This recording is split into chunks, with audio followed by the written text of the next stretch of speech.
Vítám vás u tohoto návodu, ve kterém vám ukáži, jak se můžete dostat do Windows, pokud zapomenete vaše přihlašovací heslo.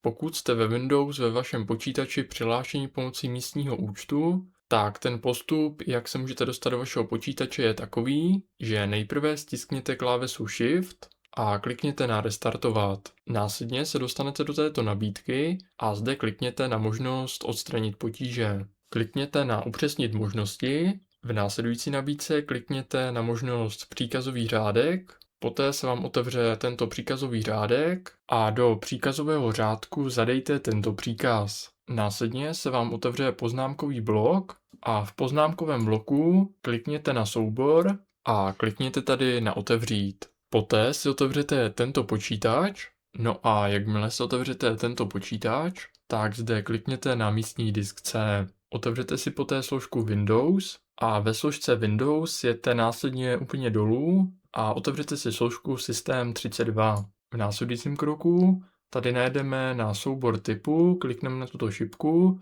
a přepneme to na všechny soubory. V dalším kroku tedy se jdeme dolů a najdeme tady soubor Utilmen. Následně klikněte na tento soubor levým tlačítkem a klikněte na Přejmenovat.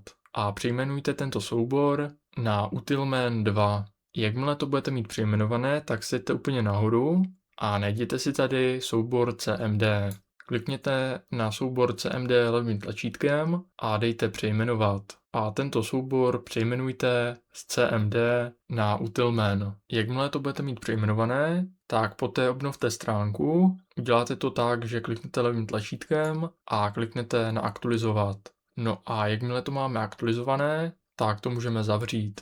Takže klikneme na Zrušit, klikneme na OK, dáme křížek a zavřeme příkazový řádek. Dáme Vypnout počítač, jakmile je počítač vypnutý, tak ho poté zapneme. No a když se vám spustí Windows a dostanete se tady do tohoto přihlášení, tak tady vpravo dole kliknete na Usnadnění, následně se vám otevře příkazový řádek a do příkazového řádku zadáte příkaz NetUser.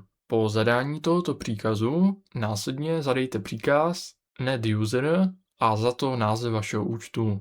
Jakmile to napíšete, tak za to ještě dejte hvězdičku a dejte Enter. Jakmile dáte Enter, tak vám tady napíše, že zadejte heslo pro uživatele, vykliknete znovu na Enter, zobrazí se vám tady potvrdte heslo, dáte Enter, následně vám vyběhne, že příkaz byl úspěšně dokončen, takže poté zavřeme příkazový řádek. No a v posledním kroku stačí, když kliknete na tuto šipku a poté se dostanete do Windows. V posledním kroku je ještě dobré si otevřít tento počítač, kliknout na místní disk C, poté si otevřít složku Windows a ve složce Windows si následně otevřete složku Systém 32 a ve složce Systém 32 tady následně siďte níže a najděte si soubor Utilmen. Klikněte na tento soubor levým tlačítkem a dejte Kopírovat.